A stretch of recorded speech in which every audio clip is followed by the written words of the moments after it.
Yo sé que en el pago me tienen idea, porque a los que mandan no les cabresteo, porque despreciando las huellas ajenas, sé abrirme camino para ir donde quiero. A partir de este momento usted sintoniza un programa que tratará temas del poder real. Ya queda con ustedes su conductor, doctor Gustavo Salle. ¿Qué tal, amigos? Buen día. 28 de diciembre de 2015, estamos llegando al fin de este año y por lo tanto ello nos conduce a un balance que primero quiero enfocarlo respecto a esta misma audición, es decir, qué es lo que pretendimos realizar a lo largo de este 2015 y, en buena medida, saber si el objetivo trazado se alcanzó.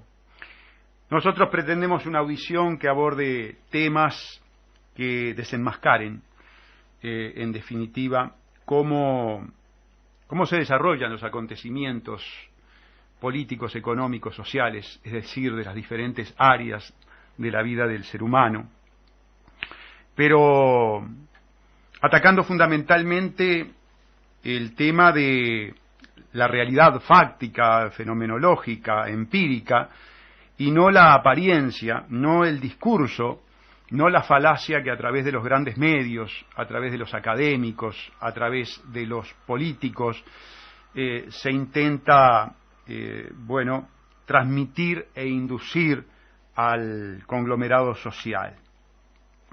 Realizamos, sin lugar a duda, un importante esfuerzo de carácter intelectual y económico para poder abordar con un criterio y estilo didáctico, esos importantes temas de las diferentes disciplinas a las que hacía referencia. Fue un esfuerzo, de carácter personal importante, por cuanto muchos temas son ajenos a nuestra profesión, a nuestra formación universitaria, pero como los consideramos íntimamente relacionados y formando parte de esa necesidad de descubrir el verdadero funcionamiento del acontecer de los hechos, no tuvimos más remedio que incurrir en su estudio, tal como lo estamos haciendo en este mismo momento, en la preparación de lo que será el ciclo del 2016. Existe obviamente un tema de fundamental importancia para los seres humanos, que es el tema económico. Nosotros somos doctores en leyes y ciencias sociales, por lo tanto no tenemos formación en materia de las ciencias económicas, pero, insisto, la economía en definitiva es una labor, una actividad humana que la realizamos cotidianamente y que, con mayor razón, quien tiene la responsabilidad de transmitir y abordar realidades nacionales e internacionales tiene que tener una mínima preparación. Y en ese sentido, entonces, tanto en el 2015 como lo que será en el 2016 estaremos estudiando para ustedes. De todas maneras, en esta audición se abordaron temas de carácter económico muy importantes, fundamentalmente dando datos, haciendo análisis y hasta, si se quiere, proyecciones de futuro totalmente acertadas, con una fundamentación de carácter científica, y ello se debió al invalorable aporte que realizó el ingeniero Juan Lluveras, a quien por supuesto le damos las gracias y naturalmente le deseamos felicidad en estas fiestas y le solicitamos, ¿verdad?, públicamente su colaboración para el 2016 en lo que será el ciclo del poder real en ese año que nos espera.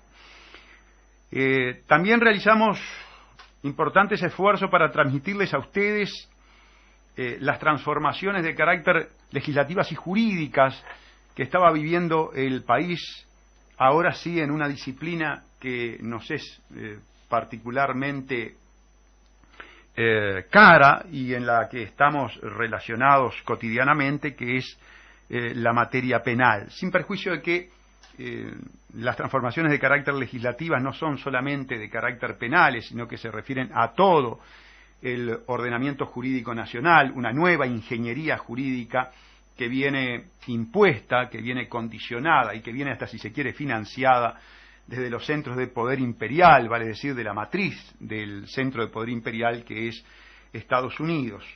El fraude amplio ha sido la fuerza política que ha viabilizado con mayor empuje, con mayor esfuerzo y, si se quiere, con mayor eficacia, este proceso de transformación que nosotros lo llamamos yanquización de la justicia y que se caracteriza por traer para nuestro país, para el ordenamiento jurídico de nuestro país, una justicia caracterizada, singularizada por institutos nefastos que la tornan de carácter arbitraria, yendo más bien a un procedimiento de carácter administrativo, abandonando entonces el carácter jurisdiccional que tuvo el derecho patrio, naturalmente de cuneo continental, es decir, de cuneo romano, italiano, francés, que se pueden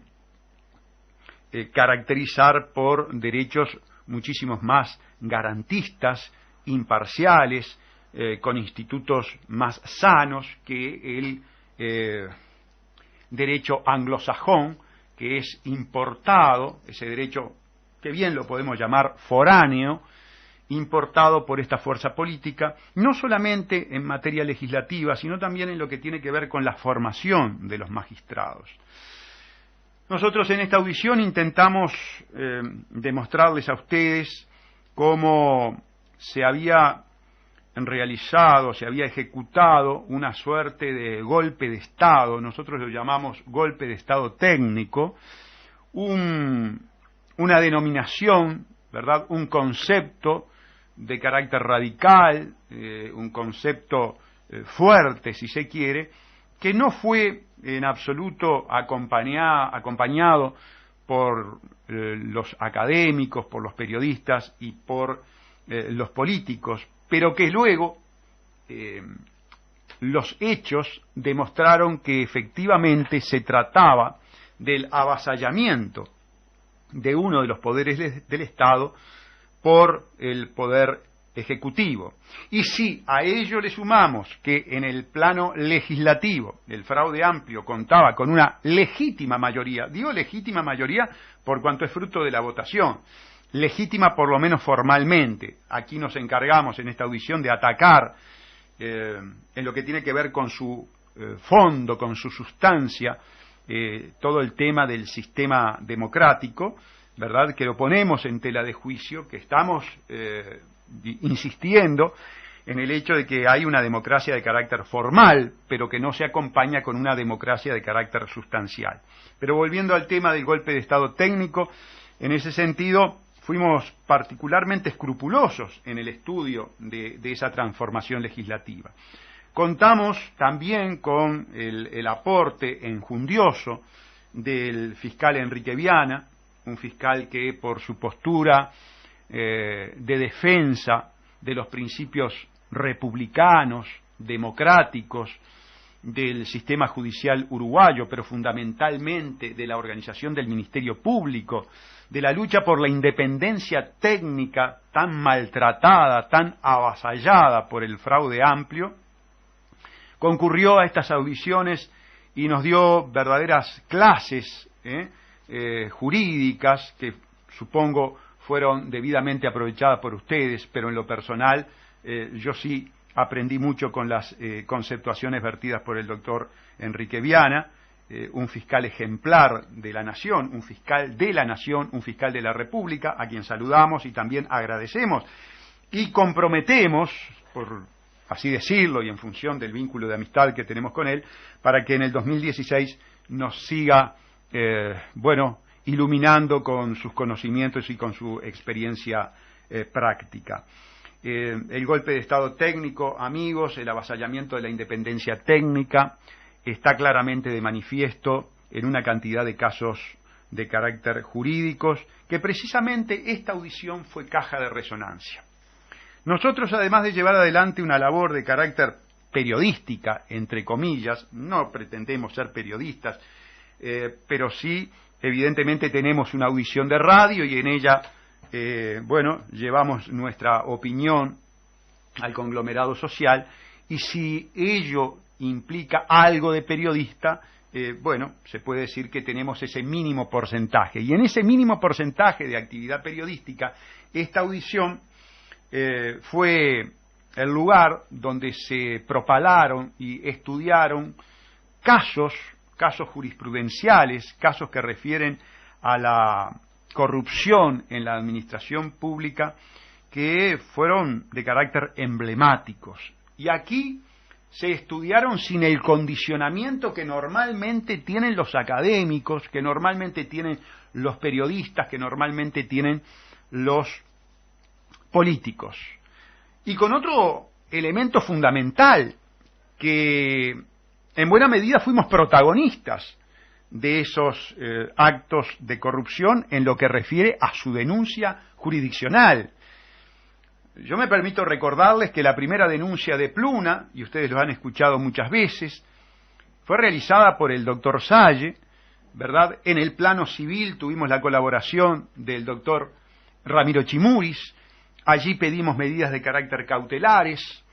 Después de prácticamente 5 años, y cuando tarde se sumó el Partido Nacional, recién allí, obviamente con la fuerza que tiene la denuncia de una colectividad política tradicional, histórica como es el Partido Nacional, la justicia tomó la denuncia de otra manera, a como la había tomado cuando la hizo un simple ciudadano particular, sin perjuicio de lo cual los hechos que se calificaron como antijurídicos fueron aquellos que el simple ciudadano, doctor Gustavo Salle, había denunciado tempestivamente, y que de haber sido instruida en forma adecuada, le hubiese ahorrado al Uruguay, primero, muchísimos millones de dólares; segundo, la vergüenza, el descrédito, no solamente para la institución, no solamente para la justicia, no solamente para el Ministerio Público,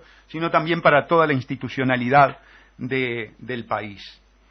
También fuimos denunciantes de otra de las situaciones que tiene hoy protagonismo periodístico, político y jurídico total, que es el caso de ANCAP. Nosotros puntualmente denunciamos la estafa de la regasificadora, denunciamos las estafas de las plantas de la planta de etanol. Esas denuncias entraron en la justicia por cuanto fueron incoadas por el doctor Salle, tuvieron un tratamiento absolutamente paquidérmico, lento, burocratizado, todavía no han dado ningún resultado. Seguramente cuando se produzca la denuncia de alguna colectividad política, allí la justicia se manejará de forma distinta, es decir, con el peso que implica la denuncia de una colectividad política. No debería ser así, la justicia debería ser independiente, la justicia debería aplicar el artículo 8 de la Constitución, la igualdad ante la ley, pero sabemos que no lo es.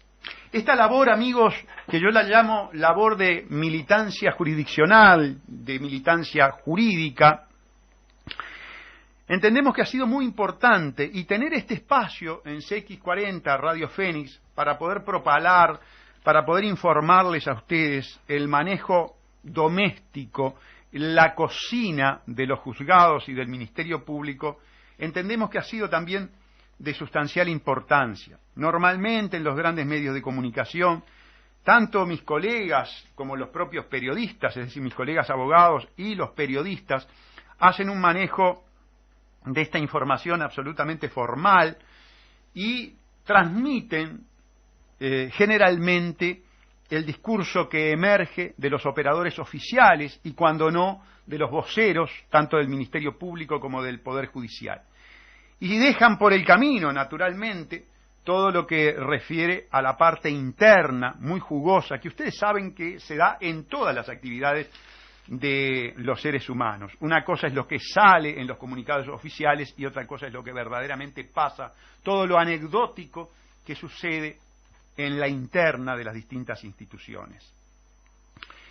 En ese sentido, pudimos relatar a ustedes las vicisitudes que tuvimos en las denuncias, las vicisitudes que tuvimos en la instrucción de un caso como el de la planta de etanol, cuando llevamos a declarar 2 testigos fundamentales, como lo fueron el empresario Pérez Morgan y su socio Alfredo Correa, como de testigos fueron indagados por el Ministerio Público y por el juez de crimen organizado de una forma que se asemejaba más a la calidad de indagado que a la calidad de testigo.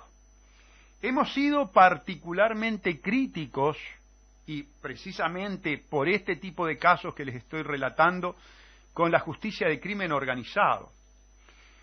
Hemos sido particularmente críticos con la institución justicia de crimen organizado, tanto Ministerio Público como Juzgado de Crimen Organizado, al punto tal de que hoy decimos y invitamos al debate nacional, al debate público, a que esos juzgados deben ser suprimidos, que son una especie de juzgado por comisión, que son juzgados que en la medida que tienen 4 magistrados, y de los 4 magistrados, 2 magistrados ya no son independientes, dependen del fiscal general, pero dependen del fiscal general no por una razón de carácter personal, más allá de que el gremio de los fiscales por lo menos en un 50% estaba contento con perder la independencia técnica. Ese es un tema que ustedes saben se profundizó enormemente, como ya lo he dicho con el doctor Enrique Viana. Lo cierto es que no tenemos fiscales independientes, pero arriba de no tener fiscales independientes son juzgados que tienen normalmente, y por imperio de la ley, jurisdicción, competencia en los delitos de los gobernantes. Y en ese sentido hemos sido profundamente defraudados, porque cada vez que han habido verdaderos escándalos bochornosos de corrupción, como es el caso de Pluna, como es el caso de Fripur, como es el caso de la planta de etanol, el caso de ANCAP, los casos del INAU, el caso de Aire Fresco, y así innumerables situaciones que hemos llevado a la justicia, estos juzgados han mostrado que son aparatos, sistemas, que no están interesados en procesar a gobernantes, aun cuando sobren pruebas. Miren, amigos, me sobran ejemplos, por eso puedo hablar con esta drasticidad. Vamos al ejemplo Pluna. El ejemplo Pluna se nos habla por parte del Ministerio Público y de la sentenciante de una estafa. El delito tipificado a Campiani y sus socios fue el delito de estafa. Ahora, ustedes saben que en esa actividad de carácter contractual societaria, en la que interviene Campiani y sus socios, y en la que se habría configurado la ejecución del verbo nuclear, que es inducir en error, es decir, utilizar estratagemas para inducir en error, las personas inducidas en error son todo el Estado. Es decir, Campiani y sus socios, verdaderos fenómenos intelectuales, lograron inducir en error al presidente de la República, al vicepresidente, a los subsecretarios, a los ministros de Transporte, de Economía, a la OPP, a los abogados de la Presidencia, a los abogados de los ministerios. Ahora, la pregunta es, ¿ustedes pueden creer que ello sea así? ¿Puede haber tanto incapaz? ¿Puede haber tanto tarado en la administración de gobierno? ¿Verdad que no?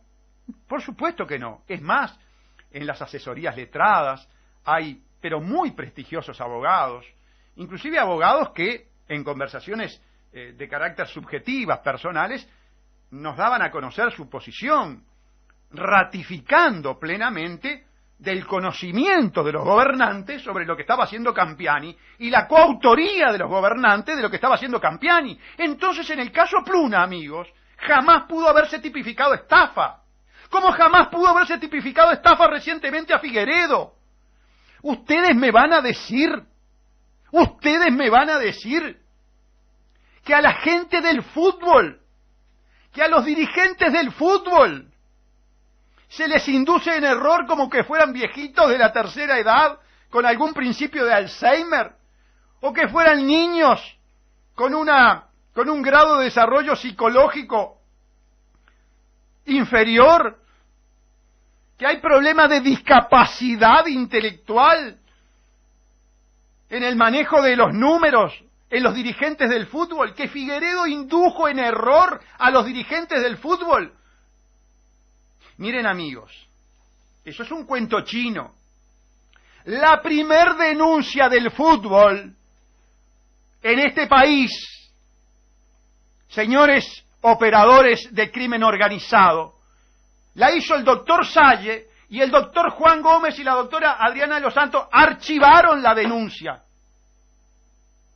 ¿Y saben por qué archivaron la denuncia? Porque no estaba denunciado solamente Figueredo. Es más, no estaba denunciado Figueredo.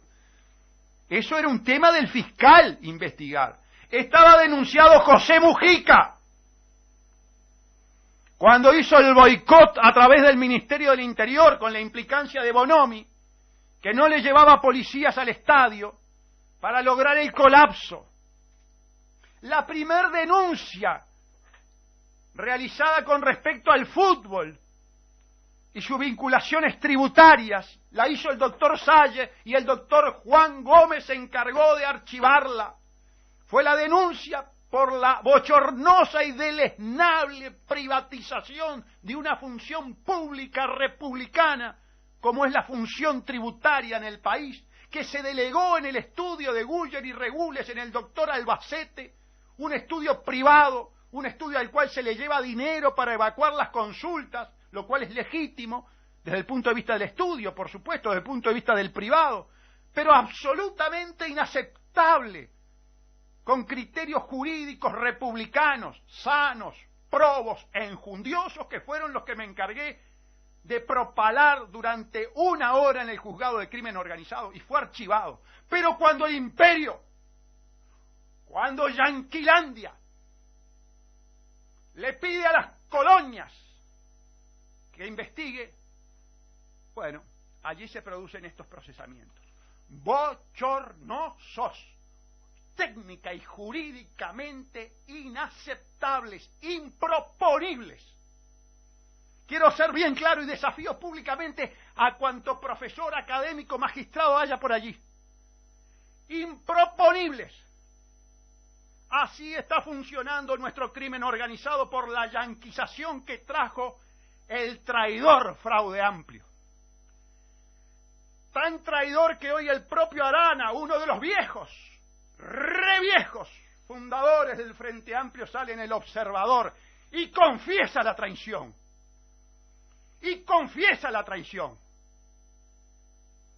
Bien, Arana, usted se va a ir a la tumba, pero se va a ir con una confesión.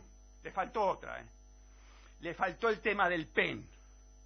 Le faltó el tema de los casinos, Arana. Usted a la tumba se va a ir tranquilo cuando nos hable del tema de los casinos, cuando nos hable de su participación y la participación de la actual ministra de Educación y Cultura. Ahí se va a ir tranquilo. Hoy hizo una confesión a medias. La traición política e ideológica del Fraude Amplio. Usted no debería hablar de Frente Amplio, Arana. Usted debería hablar de Fraude Amplio. Por supuesto, invitado a esta audición, Edil, cuando usted quiera, para hablar de la historia y del presente del Fraude Amplio. Pero quiero retomar, amigos, esa traición que está hablando Arana, que la confiesa hoy públicamente en El Observador, no solamente es una traición moral, no solamente es una traición ideológica y política, no solamente trae la desmoralización total al país, tiene un contenido muchísimo más importante. Es la traición axiológica, es la traición de los valores. El Fraude Amplio, amigos, se encargó, a través de la ingeniería legislativa y jurídica, como se había transformado en una asociación para delinquir, el Fraude Amplio actualmente es una patota delincuencial, cuyo sentido es el saqueo, hoy están tratando de votar una ley criminal. Hoy hay un proyecto criminal que emerge de la Presidencia de la República. Es un proyecto criminal porque es una metodología, un mecanismo, una operativa de encubrimiento. El encubrimiento del saqueo ANCAP. Una vez más, en este país el legislador se convertirá en delincuente. Esta vez el delito será el encubrimiento. El delito de encubrimiento se produce por llevar el dinero que se le estafó al pueblo uruguayo, que se le robó al pueblo uruguayo en la administración de ANCAP. La administración del saqueo. Mal puede haber una recapitalización, que como lo dije en otras audiciones, es llevar el dinero robado para ANCAP. Se lo sacan del bolsillo a ustedes y se lo llevan a ANCAP. Mal puede haber una recapitalización sin antes existir el procesamiento de los delincuentes que saquearon ANCAP. ¿Por qué? Porque precisamente la recapitalización es una forma de alterar, encubrir, suprimir las pruebas necesarias para procesar a los delincuentes. Vamos a la pausa y volvemos. Yo no mata lo macho, aunque esas verdades amuestren. Todos los días a las 13:30 Música de España. Un espacio presentado por Hotel Colón de la ciudad de Mercedes. Más que un hotel, un lugar para disfrutar. Teléfono 4532-4720 y 4721. Radio Fénix informa la hora. 10:27. Sintonícenos en internet www.cx40radiofenix.com.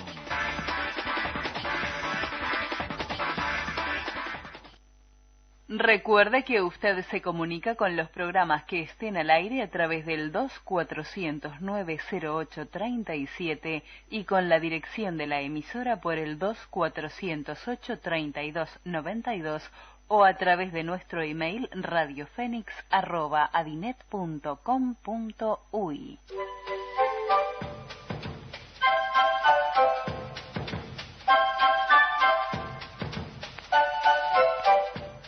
En los 1330 de su dial y desde la ciudad de Montevideo transmite la emisora popular del Uruguay.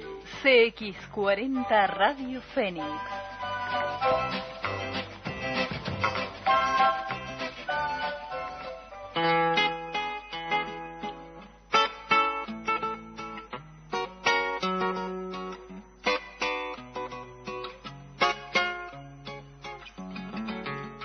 Yo sé que en el pago me tienen idea, porque a los que mandan no les... Me llega un mensaje, y que está bien. Dice el doctor, Arana en El Observador no admite traición, dice nos hemos tradicionalizado. ¿Sí? Correcto. Quienes somos fundadores del Fraude Amplio, quienes somos fundadores del Frente Amplio y vivimos la transformación en Fraude Amplio, sabemos perfectamente bien que cuando se habla de tradicionalización se está refiriendo a todos los vicios que el Frente Amplio detectaba en los partidos tradicionales y que él se consideraba la fuerza política superadora de esos vicios.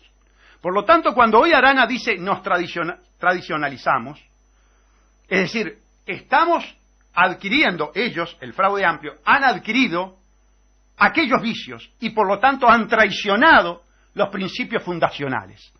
Por eso yo entiendo que es una confesión de la traición, aun cuando el término que utilice sea la tradicionalización. Pero estuvimos en el proceso fundacional, escuchamos a este hombre imputarle los vicios que hoy padece, potencializados, el fraude amplio. Por eso yo hablo de una confesión de la traición. Pero gracias por el mensaje y gracias por la observación. Estábamos, amigos, recapitulando lo que fue nuestro trabajo a nivel judicial y luego lo que nos permite el contenido de estas audiciones. Entiéndase bien para que no haya confusión. No estamos defendiendo, ni mucho menos, al señor Figueredo. Lo que estamos diciendo, amigos, es cómo funciona a partir de la yanquización del sistema judicial uruguayo, este instituto piloto de esa yanquización que es crimen organizado. La yanquización se produce por el fraude amplio. El facilitador es el doctor Jorge Díaz. El doctor Jorge Díaz es quien auspicia, naturalmente siguiendo los lineamientos que vienen de la Law Enforcement Agency a través de la Embajada de Estados Unidos, en su momento de la participación activa que tuvo Yulisa Reynoso en esa amistad que trabó con Mujica y también con el fiscal, en aquella época fiscal de corte, hoy fiscal inconstitucional general, ¿verdad? Lo cierto es que en forma bochornosa, insólita, humillante para nuestro país, nuestros fiscales van a tomar clases, ¿verdad?, de todo tipo, hasta cómo tienen que vestirse. Sí, hasta cómo tienen que vestirse. Trajes oscuros, camisa blanca y corbata oscura. Se los digo porque yo tengo amistad, yo fui funcionario del Ministerio Público, tengo además muy buen trato con la mayoría de los fiscales, yo diría que con todos los fiscales. Ahora, imagínense que si de la Law Enforcement Agency le dice la camisa que tiene que usar, ¿cómo no será en el aspecto jurisdiccional, en el aspecto técnico, es decir, en la función propia del Ministerio Público? Este proceso de yanquización es un proceso nefasto, cuidado, miren que lo van a sufrir mis colegas, estos que hoy están muy contentos, algunos porque se benefician, son sistémicos, tienen algún enganche con el sistema, otros porque se comen el discurso, se comen las mentiras de los grandes medios de comunicación y fundamentalmente de las mentiras de los académicos, de las mentiras que se propalan en facultad. Porque facultad hoy es una caja de resonancia sistémica, es una caja de resonancia proimperial, procolonialista, porque está dominada por la FEU. Y la FEU es el fraude amplio. Y porque los académicos son del fraude amplio. Mire, en este balance, nosotros tenemos que reconocerle algo muy importante a esta organización criminal que es el fraude amplio, y es que se ha movido con muchísima más eficiencia que los partidos tradicionales, a los cuales prácticamente los hace desaparecer. Al Partido Colorado prácticamente ya no existe. El Partido Nacional cogobierna. El Partido Nacional cogobierna. Yo sé que esto le molesta a muchos blancos que escuchan esta audición. Yo no pretendo molestarlos, amigos, al contrario, y agradezco que ustedes me escuchen. No es de carácter ofensivo lo que estoy diciendo, pero si yo califico al fraude amplio de organización criminal, yo no puedo admitir que el Partido Nacional tenga cargos en la administración de gobierno, porque la administración de gobierno yo la estoy tipificando, la estoy calificando de organización criminal. Y entonces, si el Partido Nacional acepta cargos, por lo menos es cómplice, como lo fue en Pluna, donde tuvo directores, como lo fue en ANCAP, donde tuvo directores. Nosotros en estas audiciones leímos la Constitución, amigos. Ustedes saben que hasta el Tribunal de Cuentas tiene injerencia en el funcionamiento y en la contabilidad de ANCAP. Aquí hay responsabilidades enormes, institucionales, pero sobre todo de carácter personales. Entonces, de ninguna manera puedo admitir que el Partido Nacional tenga 24 carguitos en el gobierno, porque lo condicionan, porque no es libre. Decíamos entonces que estábamos en el tema de la corrupción, estábamos en el tema de la traición axiológica, estábamos en el tema de la desmoralización y estábamos en el tema de la eficiencia que tiene el fraude amplio para el manejo del gobierno. Eficiencia en un sentido negativo, ser eficaz para saquear al país, ser eficaz para endeudar el país, ser eficaz para neutralizar la resistencia. Este concepto es muy importante, amigos, ser eficaz para neutralizar la resistencia. En esta audición ustedes han escuchado en innumerable cantidad de veces ¿qué pasaría si esto lo hubiera hecho Jorge, lo hubiera hecho Julio o lo hubiera hecho Luis Alberto? Estoy refiriendo a los expresidentes de los partidos tradicionales. Se prendía fuego el país, decíamos muy a menudo, ¿verdad? En una metáfora, por supuesto, una metáfora, pero metáfora que trataba de ilustrar con respecto a la drasticidad, a la profundidad, a la envergadura de los conflictos gremiales.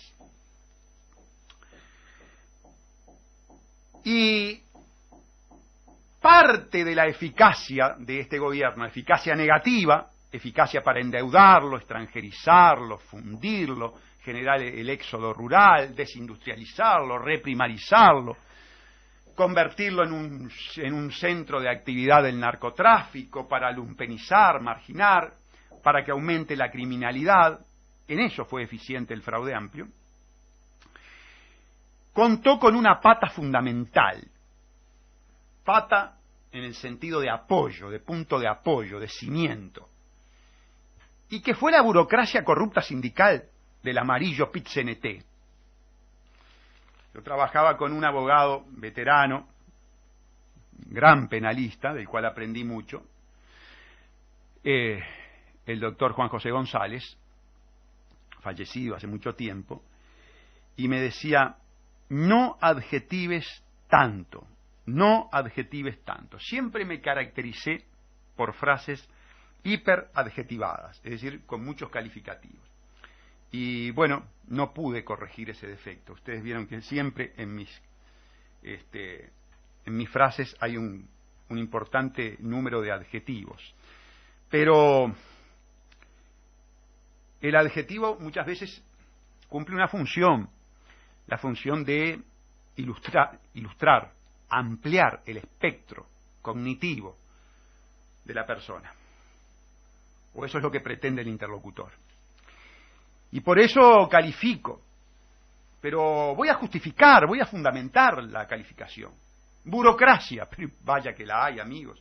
¿Cuántas veces ustedes han visto repetirse y alternarse los nombres de los sindicalistas a lo largo de todo este proceso? ¿Cuántas veces pasan de un puesto a otro y siempre son las mismas caras? Esas mismas caras que inclusive a veces las vemos en el extranjero, ¿verdad?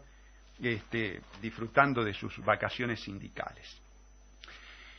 Así que burocracia vaya que la haya. Corrupta, y me comprenden las generales de la ley. En el 2016, me comprenden las generales de la ley porque ya he tenido situaciones de denuncia, ya intervine en temas de la FUS, ya intervine en el tema del UNRWA con respecto a al sindicato escindido del Automóvil Club, ya intervine en AEBU, ¿verdad?, en la lista que también intentaba o plasmó un sindicato independiente de AEBU.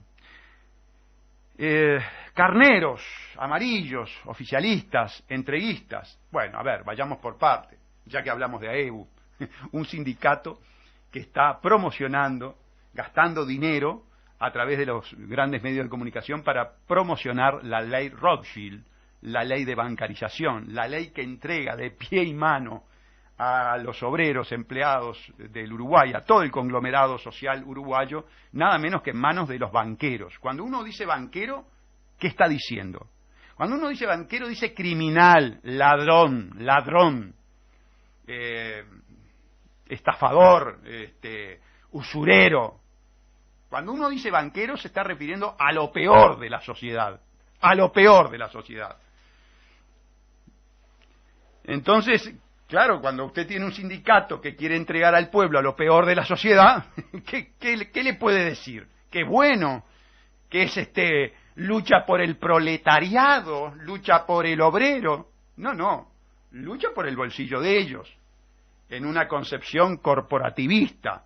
Yo quiero que el banquero, que es el que me paga, esté bien, aun cuando sea a costa de que le coma el hígado al pueblo uruguayo. El Zunca, apoyando la estafa de la regasificadora, después sufrió las consecuencias de la estafa, apoyando la estafa de la regasificadora. UMRA y Zunca apoyando los contratos de inversión con Bodnia, Montes del Plata, es decir, todas esas corporaciones reprimarizadoras, explotadoras, que además traen la contaminación medioambiental. ¿Y cómo quieren que les llame entonces? Que son anticapitalistas, que luchan por el proletariado. Ustedes me dirán, bueno, pero ellos luchan por fuentes de trabajo. Pero, perdón, si los sindicatos luchan por fuentes de trabajo a costa de sacrificar a todo el pueblo, pero en ese caso, bienvenido a la disolución de los sindicatos. Pero lo digo sin ningún tipo de pudor. Pero si yo entonces tengo que partir de la base que el sindicato prioriza sus intereses específicos y particulares y manda a la guillotina al resto del pueblo, yo como pueblo entonces le pido la guillotina al sindicato, pero por una cuestión de legítima defensa. Las cosas no son así, por supuesto que no son así. Hay que compatibilizar el interés legítimo, personal que tiene cada obrero de un sindicato específico con el bienestar general. De eso se trata la vida en sociedad. De eso se trata precisamente la función del derecho. La armonización de intereses. Que a veces, en situación de contradicción, contrapuestos, es difícil, pero de eso se trata. Y es lo que tiene que lograr el sindicalismo. No sacrificar al pueblo en aras de intereses específicos. Lo cierto es que sucede eso.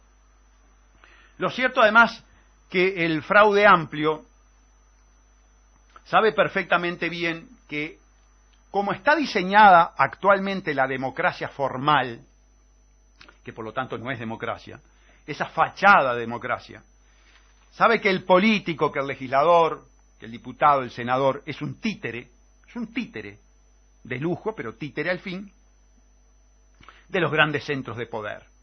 ¿Qué son los grandes centros de poder? Lo estudiamos en estas audiciones.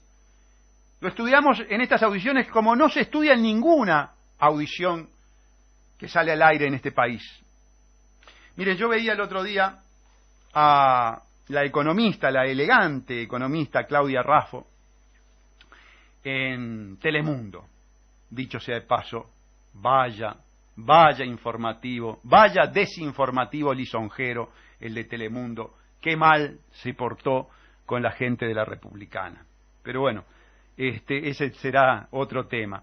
Veía a la economista Raffo, Laura Raffo, no sé si dije Claudia, me equivoqué, es Laura Raffo, hablando de la Reserva Federal, la importancia que tenía para nuestro país la decisión de Yellen, la judeo-sionista Yellen, del aumento de las tasas de interés en apenas un 0.25%, con todo lo que ello implica para todos los países del mundo, pero particularmente Laura se refería al Uruguay. No ha habido una sola audición, una sola presentación de Laura Raffo explicándole al pueblo uruguayo, como no la ha habido de ningún economista en el país, y desafío a que me digan qué día y qué hora abordaron el tema, que hayan abordado el tema como lo abordó el doctor Salle, trayendo aquí libros, información, el acta misma de creación de la Reserva Federal.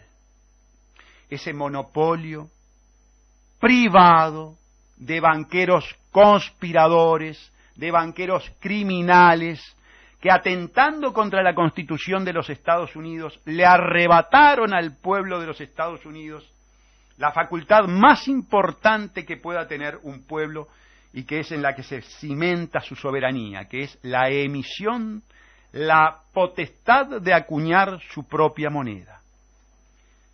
Denme el poder de emitir el dinero y ya no me importará quién haga las leyes. Eso lo dijo Amjad Bauer Rothschild, el barón Rothschild. Y eso le pasó a Estados Unidos. La dinastía Rothschild se encargó, a través de sus testaferros, de usurparle al pueblo de los Estados Unidos la potestad de acuñar el dinero. Pero esa usurpación de carácter nacional, por las consecuencias de los fraudes cometidos por esta potencia del caos que es Estados Unidos, a partir de la Segunda Guerra Mundial, esa moneda es una moneda prácticamente universal. Y fíjense la trascendencia que tuvo ese dolo, ese fraude, que se armó en la isla de Jekyll, allá en 1910, y plasmó el 23 de diciembre de 1913 con la presidencia de Woodrow Wilson, cuando él va a la tumba, confiesa que fue el peor acto de su vida, el haber conspirado contra el pueblo de los Estados Unidos. Pero lo cierto es que convertida en moneda internacional, y luego de la segunda gran conspiración, cuyo ejecutor fue Nixon, cuando decretó la inconvertibilidad, y allí entonces Rothschild y todos los banqueros llegaron a la panacea de la estafa a la humanidad, el poder tener una máquina que pinte de verde papel y que ese papel pintado, privado, pintado de verde, pueda comprar todo tipo de cosas. Es increíble, amigos, es verdaderamente increíble que nosotros, los seres humanos, seres pensantes, Homo sapiens, podamos seguir viviendo bajo esa estafa, bajo ese fraude. ¿Cómo es posible que vengan con papeles pintados sin ningún respaldo, excepto naturalmente los F-16 y el gas sarín y el agente naranja, que cuando no lo aceptaste te lo utilizan como lo hacen en Irak y en todo el Medio Oriente? ¿Cómo es posible que podamos seguir? ¿Y cómo es posible no solamente que podamos seguir viviendo esa estafa, siendo esclavos de estos banqueros degenerados, sino que además haya todo un discurso, toda una ciencia que casi en forma unánime, como es la ciencia económica, quiere basar sus postulados científicos en base a este fraude? Yo estoy estudiando todo esto ahora con más tiempo, porque entré en el receso de la feria, estoy estudiando a Piketty, un economista francés, y cuando voy tomando conciencia de esto, no doy crédito, por eso los desafío, aun cuando yo sea abogado, a los economistas, y les digo, mentirosos, no me hablen de todos los principios que evocan y de todas las teorías que evocan, cuando ustedes basan la ciencia nada más y nada menos que en este fraude, en esta mentira. Un tipo dueño de una máquina que pinta de verde papeles y viene y te compra un acuífero, te compra una mina de oro, te compra tierra, o hasta aire. Es insólito, amigos. Pero volviendo al tema, los grandes medios hablan de la Reserva Federal, pero el único programa, la única audición que se encargó de estudiar ese tema fue la audición del Poder Real del Dr. Sáenz, X40, Radio Fénix, los lunes, de 10 a 11 de la mañana. Eso es una enorme satisfacción para mí. Es una enorme satisfacción, amigos. No me quiero olvidar, porque se viene acercando la hora del cierre, y del cierre del año, y del cierre del ciclo. Primero que nada, agradecerles a aquellos pocos o muchos amigos que están del otro lado del receptor, destinando tiempo de vida, tiempo existencial, a escuchar al Dr. Sáenz. Agradecerle a todos aquellos que tuvieron la constancia de no solamente dedicar el tiempo a escucharme, sino a mandar mensajes. Todos y cada uno de los mensajes que ustedes me mandaron son leídos.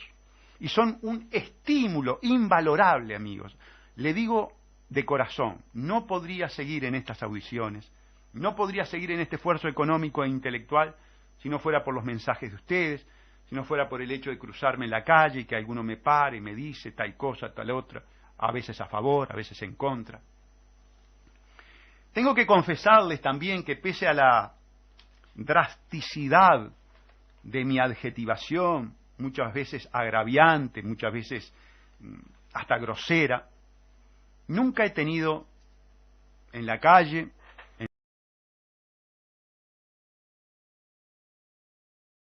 yo tengo familiares políticos en Artigas, en este momento Bruno, mi nieto, está en Artigas, ¿verdad? Fue a pasar fin de año con sus primos allá, y la situación es verdaderamente dramática. Por lo tanto, no quería omitir este tipo de saludos y deseos para todos ustedes. En lo que tiene que ver con el balance, daría para muchísimo más. Nos ha quedado en el tintero cantidad de cosas, como por ejemplo mencionar que fuimos los únicos en hablar de también las agencias terroristas, de las calificaciones de crédito, ¿verdad?, de calificaciones de riesgo. Solamente en esta audición se habló de quiénes eran los propietarios, cómo funcionaban, las estafas en las que estuvieron inmersos. Se habló también, aunque no le pudimos dedicar el ciclo que se merece, al Banco Internacional de Pagos, al BPI, con sede en Basilea, en Suiza. Sí me acuerdo que le dedicamos alguna audición y hablamos de la FIFA, y hablamos de la inmunidad que tenía la FIFA, y hablamos de que esa inmunidad no se había tocado nunca. Y claro, ustedes dirán, pero Saya, que hay un problema. Usted se equivocó. Hay un país que lo tocó, sí, efectivamente, lo tocó el imperio. Lo tocó el imperio en un momento muy particular, ¿verdad? Y la justicia suiza, en el tema de la FIFA, claudicó. Ustedes dirán, bueno, debía ser así, mejor que sea así. Bueno, claudicó. Yo no sé si el pedido de extradición, si lo hace Uruguay, si el pedido de extradición lo hace Argentina, si el pedido de extradición lo hace Honduras o Guatemala, tiene el mismo efecto que lo haga el imperio. Ustedes saben que no es así.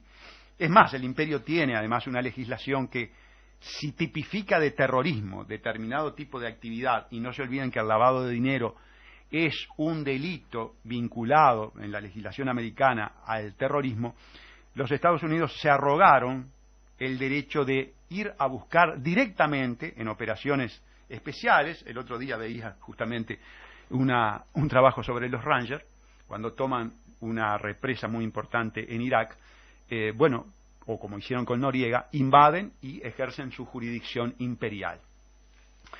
Les decía entonces que vamos a terminar el balance, nos quedan muchas cosas, para dedicarnos en estos breves, apenas 3 minutos que me quedan, para decirles que en el 2016 vamos a intentar seguir adelante con estas audiciones. Le vamos a cambiar un poco el formato. Pensamos que 1 hora por semana no es, desde el punto de vista didáctico, pedagógico, de lo que tiene que ver con hemos sido asesorados en ese sentido por gente que se maneja con los elementos científicos del marketing y del periodismo. Vamos a dividir en 2 audiciones de media hora. Es decir, vamos a tener 2 intervenciones semanales de media hora cada una. El proyecto sigue siendo exactamente el mismo, una combinación de las audiciones que tengan por objeto el estudio académico de las grandes estructuras de poder con los hechos cotidianos de naturaleza nacional como internacional, y en el que podamos plasmar desde el punto de vista de la ejemplificación la influencia de esas instituciones de poder sobre los hechos que estamos analizando de carácter nacional e internacional, como les decía. Es una audición que no tiene ningún tipo de compromisos, no tiene ningún tipo de atadura ni condicionamiento. Es una audición que la pago de mi bolsillo, no tengo ninguna ningún auspiciante que condicione mi discurso. Lo que yo digo, amigos, es mi leal saber y entender. Muchas veces ustedes discreparán con él, y bienvenida la discrepancia, pero sí les quiero garantizar algo que les quiero transmitir con absoluta certeza. Lo que yo digo es lo que yo pienso. Aquí no hay favores, aquí no se trata de enaltecer a alguien y ir en detrimento de otros en forma interesada. Este es mi leal saber y entender de la realidad, y tal cual lo percibo, tal cual lo internalizo y lo conceptualizo, lo abierto a ustedes, sin condicionamiento y con absoluta libertad. Fue un gusto haber estado en el 2015 en esta radio, a la cual tengo que agradecer, la compañía de Federico, a quien en este momento también me hace un gesto de estar conmigo, un amigo con el cual inclusive charlamos cuando termina la audición. El gusto de haber traído a nuestra audición cantidad de invitados, gente que se la jugó, como los policías de la Republicana, el fiscal Viana, Lluvera, otra serie de invitados que honestamente en este momento no estoy recordando, pero todos ellos vinieron muy amablemente, gente de la regasificadora, efectivamente los obreros de la regasificadora estuvieron por aquí. A todos ellos y a ustedes fundamentalmente, amigos, mi agradecimiento. El agradecimiento a mi esposa, a mi madre, a mi hija, a mi hijo, a mi nieto, que, pese a este discurso que muchas veces puede ser peligroso, me dan para adelante y, toleran por lo menos que yo tenga este tipo de audiciones. Feliz fin de año 2015 y un comienzo del 2016 lo mejor posible. El compromiso de estar con ustedes en marzo, amigos. Nos tomamos enero y febrero y en marzo retomamos las audiciones junto a ustedes. Un gran abrazo. Y andar hocicando pa' hacerme de un peso y saben de sobra que soy